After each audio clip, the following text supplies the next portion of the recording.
नूर वाला आ गया, मरहबा नूर वाला आ गया।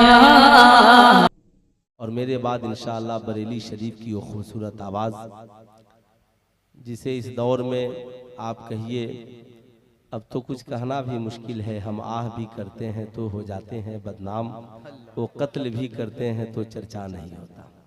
अब अगर इनको क्या कहिएगा, राशिद रज़ा मरकज़ी साहब नई नस्ल के लिए एक चिराग हैं और मेहनत व मुशक्क़त से काम कर रहे हैं। हम अकेले ही चले थे जानिबे मंजिल, मगर लोग आते गए और कारवां बनता गया।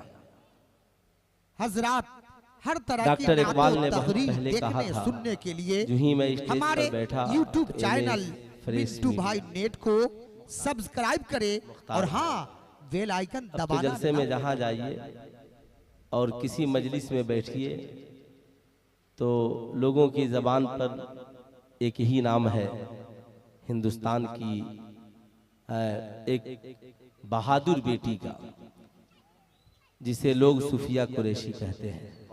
और जब मैं बैठता हूं तो इसके चर्चे और ज़्यादा बढ़ जाते हैं, बहुत ज़्यादा बढ़ जाते हैं। तो एक साहब ने मुझसे पूछा था, मैंने कहा कि देखिए लोग नारा लगाते हैं बेटी पढ़ाओ बेटी बचाओ बेटी बढ़ाओ, बेटी बचाओ बेटी बढ़ाओ बेटी पढ़ाओ, लेकिन इस्लाम वाहिद मजहब है जो नारा नहीं लगाता, काम करके दिखाता है। वाह वाह सुभान अल्लाह। काम करके दिखाता है। कातिल की ये दलील भी मुंसिफ ने मान ली, मकतूल खुद गिरा है खंजर की नोक पर। अल्लाह अल्लाह अल्लाह अल्लाह अल्लाह अल्लाह। इंशाअल्लाह थोड़ी देर मेरी गुफ्तगू होगी मुख्तलिफ गोशों के हवाले से। आज हम समाज में पिछड़े हैं तो क्या हमारा एहसास पिछड़ा है या वाकई में हम पिछड़े हैं? आज ज़माना हमें पसमानदा कह रहा है तो हमें पसमानदा होने का एहसास दिलाया जा रहा है या वाकई में हम पसमानदा हो गए हैं? आज ज़माना हमें अक़लियत कह के पुकार रहा है तो हमें और एहसास दिलाया जा रहा है कि आप अक़लियत में और अक़लियत में चले जाइए। लेकिन इस्लाम है जो कहता है कबीदा खातिर न हो, टेंशन न ले, अक़लियत में भी रहकर अक्सरियत पे गालिब रहने का सलीका इस्लाम सिखलाता है। सुभान अल्लाह सुभान अल्लाह। आज पूरी दुनिया में और जहाँ जहाँ डेमोक्रेसी की बात आती है तो कहा जाता है, मौलाना असलम साहब हमारी जमात के अजीम आलिम है, कहा आप अक़लियत में हैं, हम अक्सरियत में हैं, हम डेमोक्रेसी में हैं, आप ये हैं। मैं पूछना चाहता हूँ अक़लियत में हम आज हैं या उस वक्त थे जब मुस्तफ़ा जाने रहमत ने इस्लाम की तबलीग शुरू की? अक़लियत में हम आज हैं या उस वक्त थे जब ज़ैद इब्ने अरकम के घर में मुस्तफ़ा जाने रहमत सहाबा को कलमा पढ़ा रहे थे?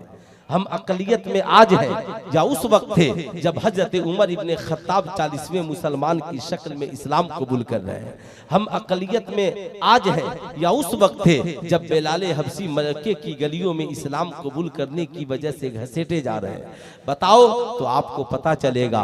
नहीं मौलाना, हम बद्र में भी अक़लियत में थे, हम खंदक में भी अक़लियत में थे, हम साहब सुलह हुदैबिया में भी अक़लियत में थे, हम हुनैन में भी अक़लियत में थे। आप तारीख उठा कर देखें, बद्र में 313 हम थे, सामने वालों की तादादें ज्यादा थी। हुनैन में तादाद हमारी कम थी, सामने वालों की तादाद ज्यादा थी। खंदक में तादादें हमारी कम थी, सामने वालों की तादादें ज्यादा थी। मियां करबला में तो हम 72 ही थे, सामने वालों की तादाद 22,000 की थी। मगर बताओ हम अक़लियत में रहकर क्या उस वक्त के लोगों ने ये सोचा था हम 72 हैं, करबला कैसे जीतेंगे? हम 313 हैं, जब जंगे बद्र कैसे जीतेंगे? हम साहब हमारी तादाद बड़ी कम है, हम खंदक में कैसे कामयाब होंगे? हमारी तादाद बड़ी कम है, हम जमाने पे कैसे हावी होंगे? कुरान ने उन्हें मुजदा दिया था, कबीदा खातिर न हो, टेंशन न लो, परेशान होने की जरूरत नहीं है। याद रखना, वला तहनु वला तहजनु व अंतुमुल आलाउना इन कुंतुम मोमिनीन। कबीदा खातिर न हो, गमगीन न हो, तुम ही कामयाब हो अगर तुम साहिब ईमान हो। यानी तुम्हारे पास ईमान ईमान की दौलत है तो बदर में तुम कामयाब हो, खंदक में तुम कामयाब हो, हुनैन में तुम कामयाब हो, सुलह हुदैबिया में तुम कामयाब हो, खैबर में तुम कामयाब हो। अगर तुम साहबे ईमान हो 72 हो मगर मैदान करबला में तुम कामयाब हो। कामयाबी के लिए ईमान की जरूरत है। सहाबा के ईमान का हाल ये है, नबी लकड़ी दे दे, सहाबा तलवार समझकर मैदान जंग में उतर जाए। ईमान की पोजीशन ये है, सुखी हुई गुठलियां हैं चूस कर सहाबा मैदान जंग में उतर जाए। ईमान की पोजीशन ये है, पेट पे पत्थर बांधकर सहाबा दुश्मनों से टकरा जाए। साहब ईमान की पोजीशन ये है, मुसलसल कई रोज के भूखे प्यासे हैं मगर खाती पीती हुई कौम से टकरा जाए। जमाने की नस्लें देखती रह गई, दुनिया ने देखा था ये अकलियत में मुट्ठी भर लोग हैं, हम आज मुखालफत करके इनका सर कुचल देंगे, जमाने से इनका नामो निशान मिटा देंगे। मगर जिस इंसान ने 40वें मुसलमान की शक्ल में इस्लाम के दामन में जगह पाई, जमाना जिसे उमर इब्ने खत्ताब कहता है, जमाना जिसे उमर फारूक कहता है, 40वें मुसलमान की शक्ल में इस्लाम कबूल करते हैं, दूसरे खलीफतुल मुस्लिमीन की शक्ल में साहब इस्लामी हुकूमत के बागोडोर को संभालते हैं और जमाना देखता रह गया, आधी दुनिया से ज्यादा पर इस्लामी हुकूमत का निफाज कर देते हैं और जमाने को बताते हैं दस्तो दस्त है दरिया भी न छोड़े हमने, बहरे जुल्मात में दौड़ा दिए घोड़े।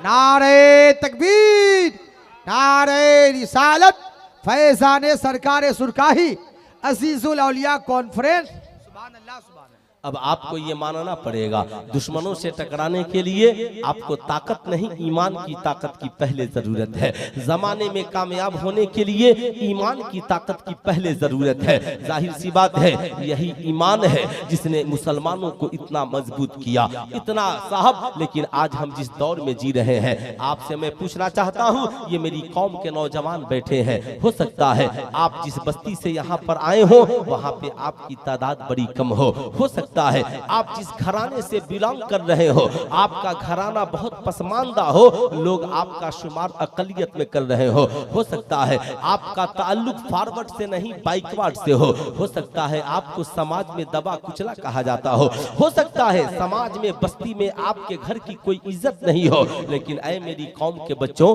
आज के जलसे में आए हो, सुल्तान रजा तुझसे एक सवाल करता है, क्या अगर आपके खानदान को गांव वाले नीची नजर से देखते हैं तो क्या आपकी जिम्मेदारी नहीं है अपने खानदान के वकार को फिर से ऊंचा कर देना? क्या अगर आपके घराने को जमाना नीची नजर से देखता है तो क्या आपकी जिम्मेदारी नहीं है आपको अपने घराने के वकार को ऊंचा कर देना? अगर जमाना आपके माँ बाप को गिरी हुई नजर से देख रहा है, गरीब है, बड़ी मुख्तसर जिंदगी है, इसका कोई प्रोटोकॉल नहीं है, अब आप बताओ मेरी कौम के नौजवानों, इसके लिए कौन सा अमल करोगे कि जमाने में तेरे माँ बाप का नाम फख्र से ऊंचा हो, जमाना तुझे नीची नजर से नहीं बल्कि ऊंची नजर से देखने वाला बन जाए? आप कहोगे मियां साहब आखिर इसकी सूरत क्या हो सकती है? इस्लाम ने इसकी जो सूरत बताई, कहा तीन चीजें तुम्हारी जिंदगी में हो जाए। नंबर एक, ईमानी तौर पे तुम मजबूत हो जाओ। नंबर दो, इल्मी तौर पे मजबूत हो जाओ। उसके बाद अमले साले यानी किरदारों कैरेक्टर को अच्छा बना लो। अगर तीन चीजें तुम्हारी जिंदगी में शामिल हो गई, दुनिया में तेरा वकार फिर से बहाल हो जाएगा, लोग तुझे इज्जत भरी निगाह से देखेंगे। अब मैं आपसे पूछना चाहता हूँ, ये ईमान है, इसलिए आप याद रखिए हर हाल में ईमान की हिफाजत कीजिए। ईमान की अहमियत को समझने के लिए इतना ही समझना काफी है कि अल्लाह के नबी ने फरमाया, जिसके सीने में राई के दाने के बराबर भी ईमान होगा, अल्लाह ताला जहन्नम से निकाल कर उसे जन्नत में डालेगा। कितना ईमान होगा? एक दो पॉइंट वॉल्यूम और बढ़ सकता है मिंटू भाई। देखिए मैं तो इनसे कभी बोलता नहीं हूँ कि वॉल्यूम बढ़ा दीजिए, है ना, और बड़े नेक आदमी है। तो राई के दाने के बराबर ईमान होगा, अल्लाह जहन्नम से निकालेगा, जन्नत में डाल देगा। पावर ऑफ ईमान को आपने समझ लिया, इसलिए हर हाल में अमीरों के लिए भी ईमान जरूरी है, गरीबों के लिए भी ईमान जरूरी है। जो जहां है साहब ईमान रहे। अगर अमीर है, अगर ईमान की दौलत उसके पास है, सारी दुनिया की दौलतें उसके कदमों में आ गई। जो ही दौलत आती है, कोई शराब के तरफ बुलाता है, कोई जुए के तरफ बुलाता है, कोई जना के तरफ बुलाता है, कोई अय्याशी के तरफ बुलाता है, लोग दावतें देते हैं। आज सऊदी अरब के रईसों के पास दौलतें हो गई, जमाना उन्हें अय्याशियों की तरफ बुला रहा है। सऊदी अरब के रईस ज़ादे ये भूल गए कि ये जो अरब की जमीन पर हमारी हुकूमत कायम है, ये हमारे बाप दादों के ब्लड की वजह से नहीं, बल्कि बदर में सहाबा ने अपना ब्लड बहाया है, खंदक में सहाबा ने अपना लहू दिया है, खैबर में सहाबा ने अपना लहू दिया है। साहब जिस सहाबा ने अपना लहू देकर इस्लाम को सींचा और अरब की सरजमीन पर इस्लामी हुकूमत का निफाज किया, जहां शराब के मटके को तोड़ दिया गया, नाच गाने बाजे पे बैंड लगा दिया गया, जुए का खात्मा कर दिया गया, बेहयाई बुराई को मिटा दिया गया, निकाह को आम किया गया,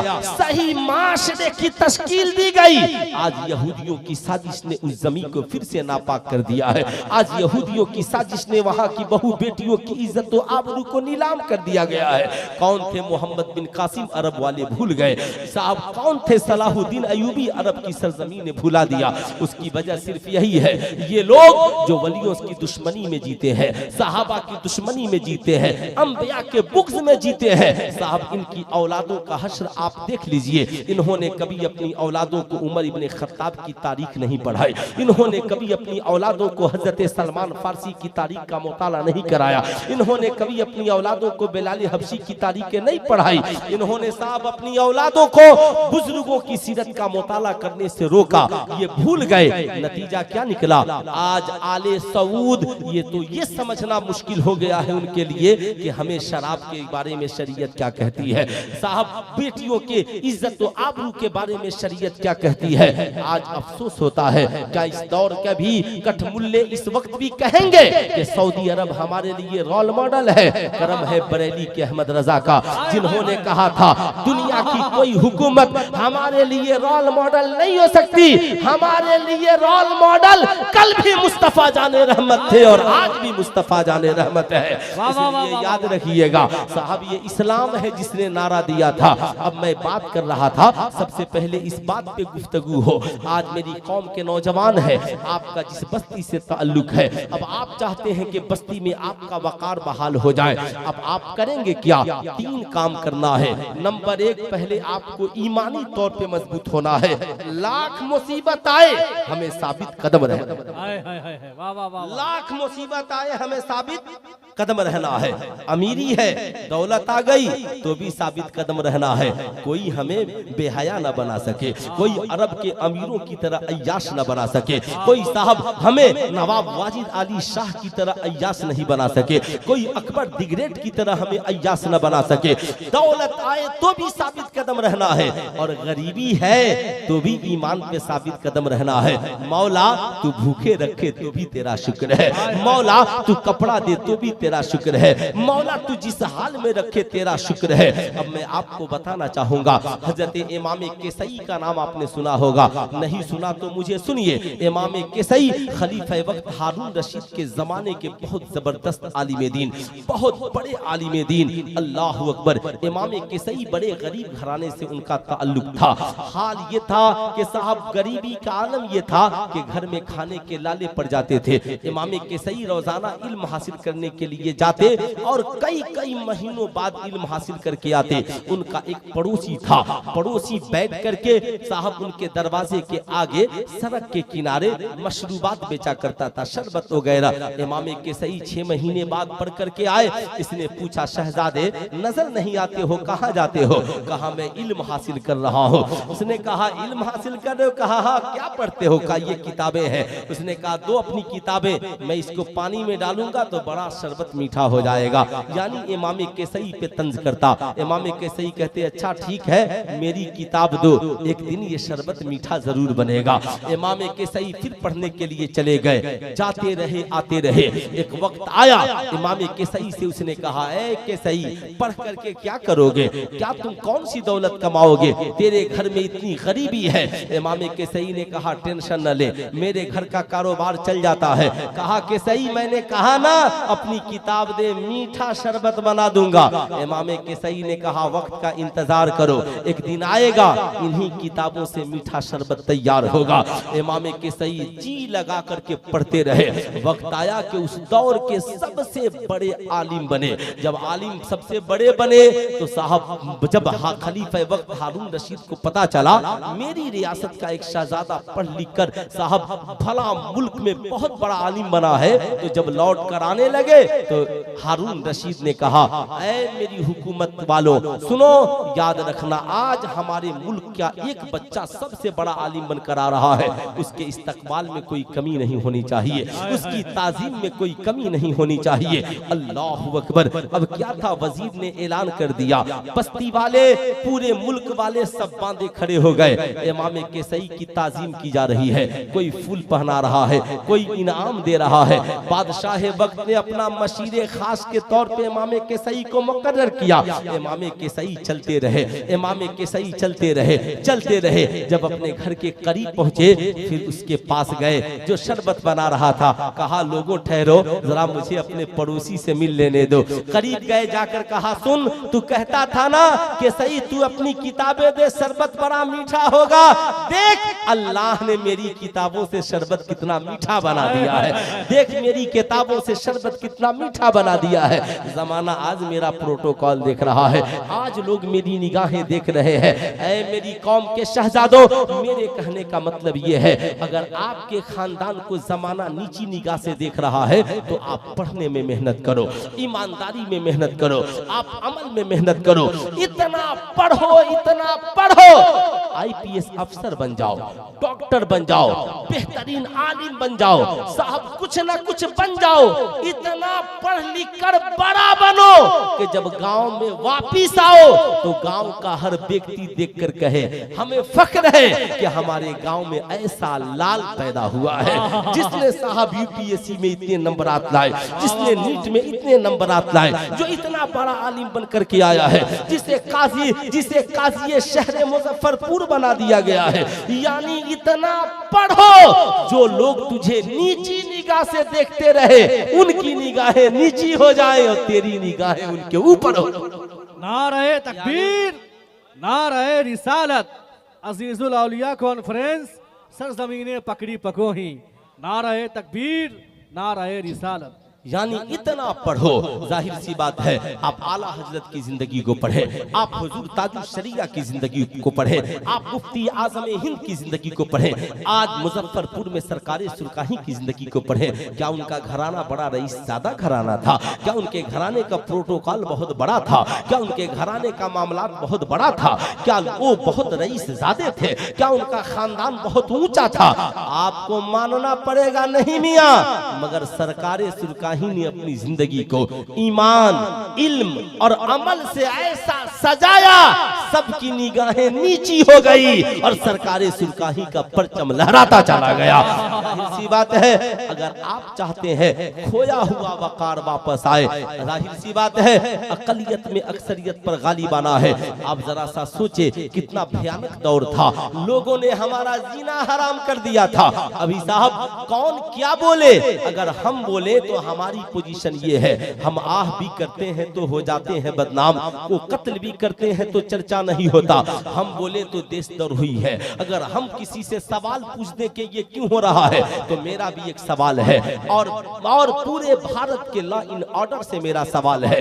आप बताएं बीवी किसी की और भाग के किसी के साथ शादी कैसे रचा लेती है? मुझे इस बात का जवाब चाहिए। जाहिर सी बात है अब साहब बीवी किसी की है और किसी के साथ भागकर शादी रचा ली, आपने प्रोटोकॉल दे दिया, हाँ मियाँ ये तो अब उसकी बीवी हो गई, अब दूसरा शौहर देखता रह गया। मगर इस्लाम के दामन में आइए, ये आपका प्रोटोकॉल इतना कमजोर है कि दूसरे की बीवी दूसरे के साथ भागकर उसकी बीवी बन जाती है, दूसरे का शौहर दूसरे की बीवी साहब भाग करके तीसरे के साथ जाकर के शौहर बना लेती है। मगर इस्लाम कहता है जब तक बीवी दूसरे के निकाह में है, जब तक निकाह नहीं टूटेगा तब तक वो दूसरे के निकाह में नहीं जा सकती। सकती है।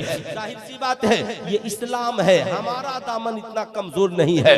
यहूदियों की साजिश है। यहूदी चाहते हैं कि हुजूर सल्लल्लाहु अलैहि वसल्लम की आमद से पहले, हुजूर सल्लल्लाहु अलैहि वसल्लम की आमद से पहले जो बुराइयां आम थी, फिर से जमाने में उन बुराइयों को आम कर दिया जाए। आप ईमानदारी से बताएं, उन बुराइयों को आम करने के लिए इन्होंने क्या किया? शराब को आम करने की कोशिश की, जुए को आम करने की कोशिश की, जना को आम करने की कोशिश की, लिबास को छोटा कर दिया, नाच गाने की महफिलें सजाई, ऐशो इशरत की महफिलों का इनेकाद किया, सिर्फ इसलिए जिस बुराइयों को नबी ने मिटाया था, आज उन बुराइयों को फिर से आम किया जा रहा है। मगर हमारी कौम इसे समझने के लिए तैयार नहीं है, हमारी कौम इसे मानने के लिए तैयार नहीं है। आज नरसिम्हानंद सरस्वती जैसे करोड़ों गुंडे और भेड़िए रोजाना एपीजे अब्दुल कलाम के खिलाफ बोल रहे हैं, वीडियो बना रहे हैं। साहब उस मिसाइल मैन और राष्ट्रपति के खिलाफ जिसने निस्वार्थ तौर पे हिंदुस्तान की खिदमत की, भारत की खिदमत की, आज साहब जिनका अपना कोई वजूद नहीं, चरित्र नहीं, चरित्रहीन लोग सूफिया कुरैशी पे कमेंट कर रहे हैं। सुल्तान रजा पूछना चाहता है, कमेंट करने से पहले अपने गरीबान में झांक कर देख लो। इन वर्दी वालों पे कमेंट न करो जो रातों को जाग कर तेरी हिफाजत करते हैं। है तेरे पास जिगर, तू तो अपने खानदान की हिफाजत नहीं करता, मुल्क की हिफाजत क्या करेगा? तू मुल्क की हिफाजत क्या करेगा?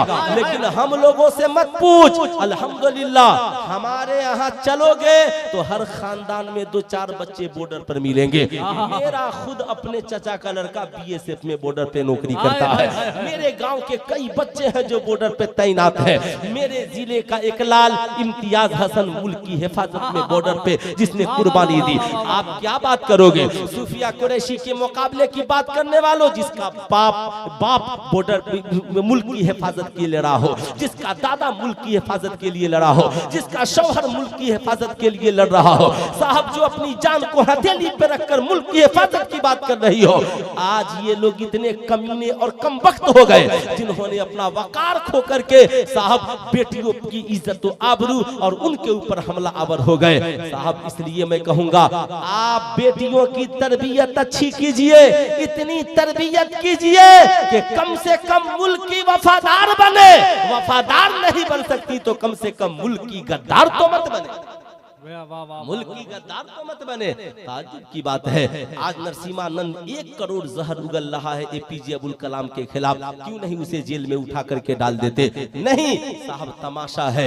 याद रखिएगा अगर ये नफरत की हवाएं इस मुल्क में यूं ही चलती रही और इसको आपने इसे खत्म करने की कोशिश नहीं की तो याद रखिए कि दिन आएगा हमें तबाह होने से कौन बचा सकता है। हम आपसी नफरत में घुट घुट करके दम तोड़ देंगे, मर जाएंगे फिर साहब। इसलिए याद रखिए इस्लाम मोहब्बत के माहौल को पैदा करता है, इस्लाम इखलाक व वफा के माहौल को जन्म देता है, इस्लाम इखलाकियात की पे गुफ्तगू करता है। हजरत ख्वाजा गरीब नवाज भारत में इस्लाम की तबलीग के लिए आए है। कोई कह सकता है गरीब नवाज के दस्तरखान पे हिंदू भी मौजूद है और मुसलमान भी मौजूद है, सिख भी मौजूद है, क्रिश्चियन भी मौजूद है। मैं आपको याद दिलाना चाहूंगा आज भारत के चौक चौराहों पे लिखा रहता है साहब, गाड़ियों पे लिखा हुआ मिलेगा बेटी पढ़ाओ बेटी बचाओ बेटी बढ़ाओ। आज मैं पूछना चाहता हूँ हर रोज भारत में बेटियों की इज्जतें लूटी जा रही हैं, कौन इन बेटियों का मुहाफिज होगा? कौन इन बेटियों की इज्जत व आबरू का ख्याल किया जाएगा?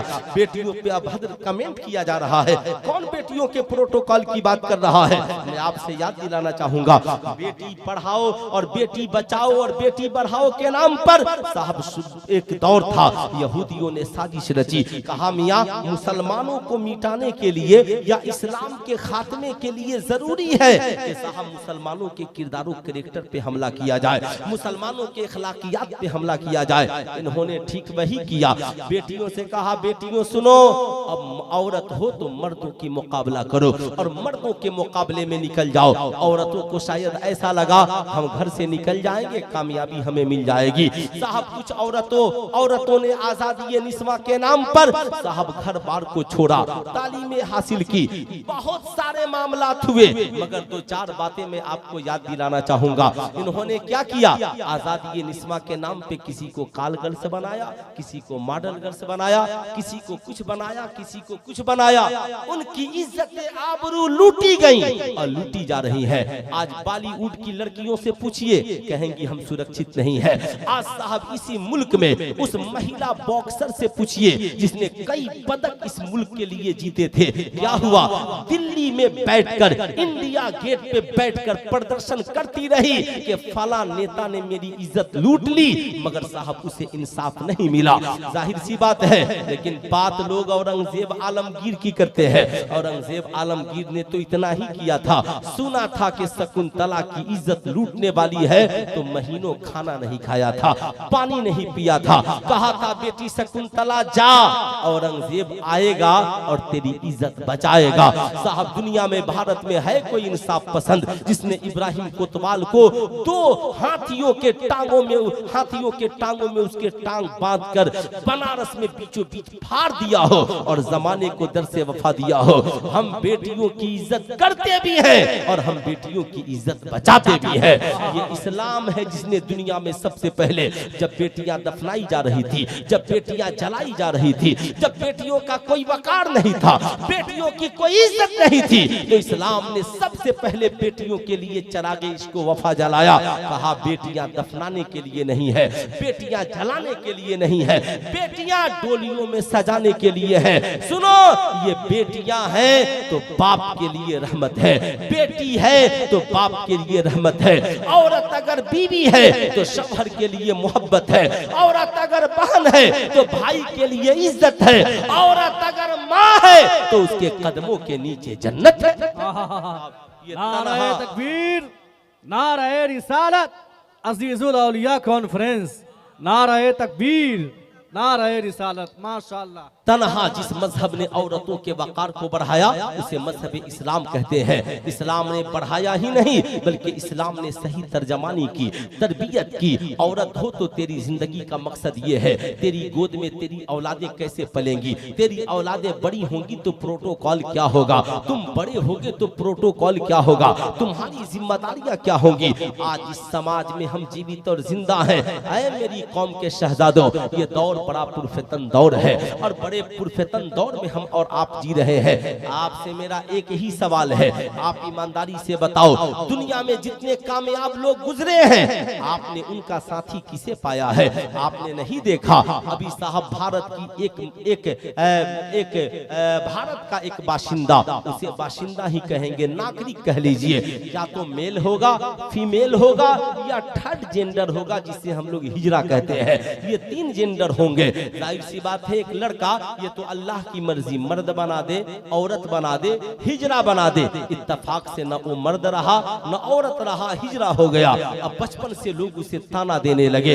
अब साहब वो कहता है कि मेरे लिए बड़ा मुश्किल हो गया, मैं करूं तो क्या करूं, लोग तो मुझे ताने देने लगे। लोग ये समझते थे हिजरे सिर्फ तालियां बजाते हैं, लोग ये समझते थे हिजरे सिर्फ ट्रेन में भीख मांगते हैं, लोग ये समझते थे हिजरे सिर्फ जाकर के किसी के शादी ब्याह में नाचते और गाते हैं। हिजरों का काम सिर्फ भीख मांगना है, औरतों की लिबास तरह लिबास पहन के डांस करना है। उसने कहा मैंने पावर ऑफ एजुकेशन को अपनाया और मैं पढ़ने लगा, इतना पढ़ा कि मैं पुलिस महकमे में अफसर बन गया। आज जब मैं किसी गली से गुजरता हूँ तो लोग मुझे साहब भी कहते हैं और सलाम भी करते हैं। यानी आपको जिंदगी में वकार पाने के लिए इमाम केसई के नक्शे कदम पे चलना पड़ेगा। आपको जमाने में वकार पाने के लिए आला हजरत के नक्शे कदम पे चलना पड़ेगा। आपको जमाने में वकार पाने के लिए एपीजे अब्दुल कलाम के नक्शे कदम पे चलना पड़ेगा। आपको जमाने में वकार पाने के लिए हुजूर ताजुल शरिया के नक्शे कदम पे चलना पड़ेगा। आपको जमाने में वकार पाने के लिए सरकारे सुरकाही के नक्शे कदम पे चलना पड़ेगा।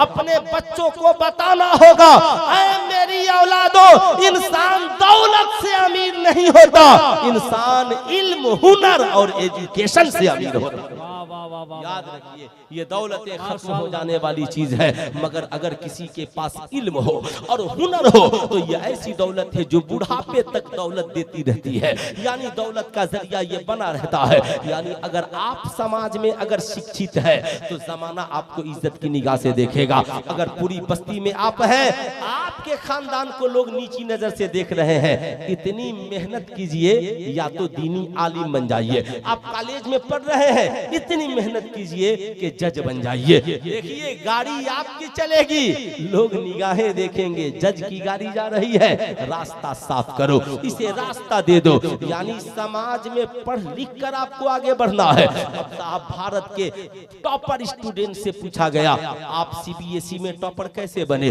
उसने कहा, मैंने पहले अपने आप को मोबाइल से अलग किया और किताब के करीब किया। अब आप उठा कर देखे, मुस्तफा जाने रहमत से लेकर आज तक नबी का साथी कुरान है, सहाबा का साथी कुरान है, औलिया का साथी कुरान है, उलमा का साथी किताब है, हदीसें हैं, तफसीरें हैं, किताबें हैं। अब आपसे मैं पूछना चाहता हूँ, साइंटिस्टों के साथी का नाम किताब है। पूरा मजमा हाथ उठाकर बोलिए, साइंटिस्टों के साथी का नाम किताब है, डॉक्टरों के साथी का नाम किताब है, मास्टरों के साथी का नाम किताब है, जजों के साथी का नाम किताब है, वकीलों के साथी का नाम किताब है। अरे यार, जब सारी दुनिया के कामयाब लोगों के साथियों का नाम किताब है तो फिर हमारी जिंदगी का साथी ये मोबाइल फोन सिर्फ बनकर कैसे रह गए?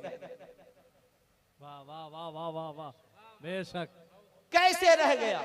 हमने मोबाइल फोन को अपने घर के हर फर्द का साथी कैसे बना लिया? आपने कभी इसके बारे में सोचा? ये यहूदियों की साजिश है। यहूदियों ने देखा कि मुसलमानों की जिंदगी में दो चीजें हैं, मुसलमान पढ़ते हैं तो कुरान और बोलते हैं तो कुरान। एक जमाना था मुसलमान चलते थे तो गले में कुरान और हाथ में जानेमान। हजरत ख्वाजा गरीब नवाज जब इंडिया में आए तो एक हाथ में कुरान है और एक हाथ में नबी का किरदार है। यहूदियों ने कहा इस्लाम को रोकना है। कहा रुकेगा कैसे, ये तो सुनते कुरान है, बोलते कुरान है, पढ़ते कुरान है, सहाबा की बातें करते, हुजूर की बातें करते हैं। उन्होंने कहा रेडियो बनाओ और कुरान की जगह इन्हें गाना सुनाओ। अब एक जमाना आया, रेडियो का जब वजूद आया तो अच्छे अच्छे लोग कुरान को रख दिए और बीबीसी लंदन सुनने लगे, गले में रेडियो लटका करके घूमने लगे।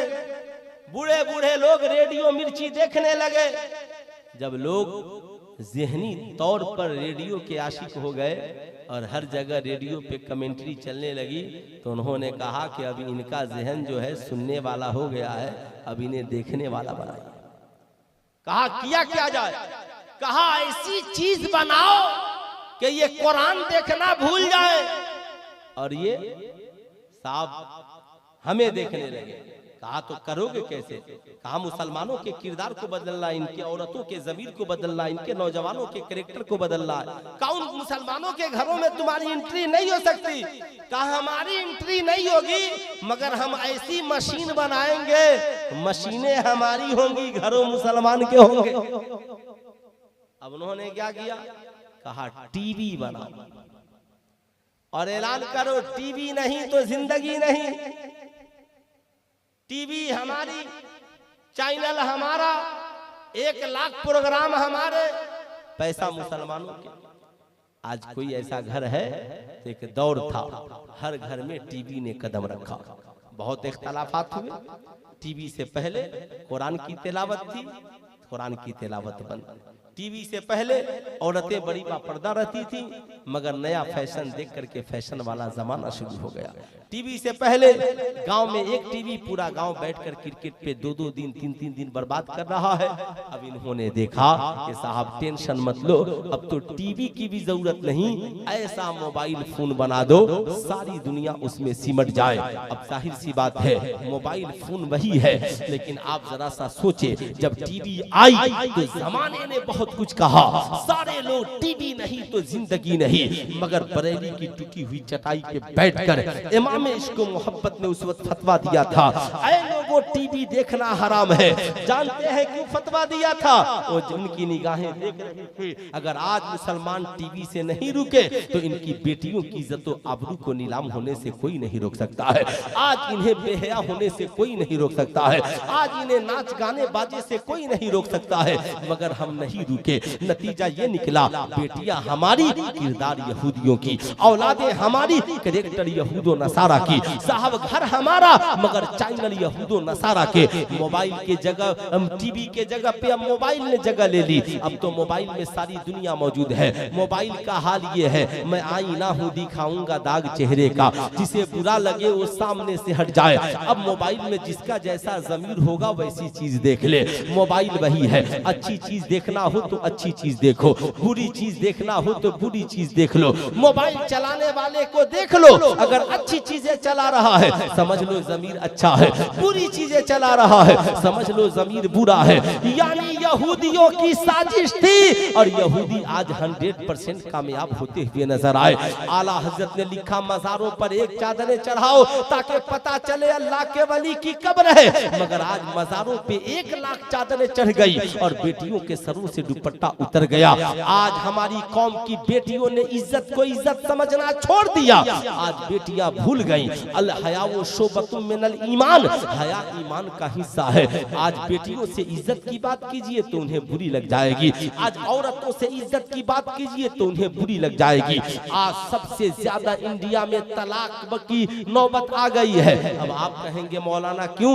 आज कोई ऐसा दिन नहीं होगा जिस दिन तलाक की धमकियां नहीं, तलाक की बातें नहीं। ताज्जुब की बात है, वजह क्या है? इसकी वजह सिर्फ एक है, नौजवान लड़कों की शादियां हो रही हैं। इस्लाम कहता है निकाह से पहले मर्द है तो बीवी का हक जानना फर्ज है और औरत है तो शौहर का हक जानना फर्ज है।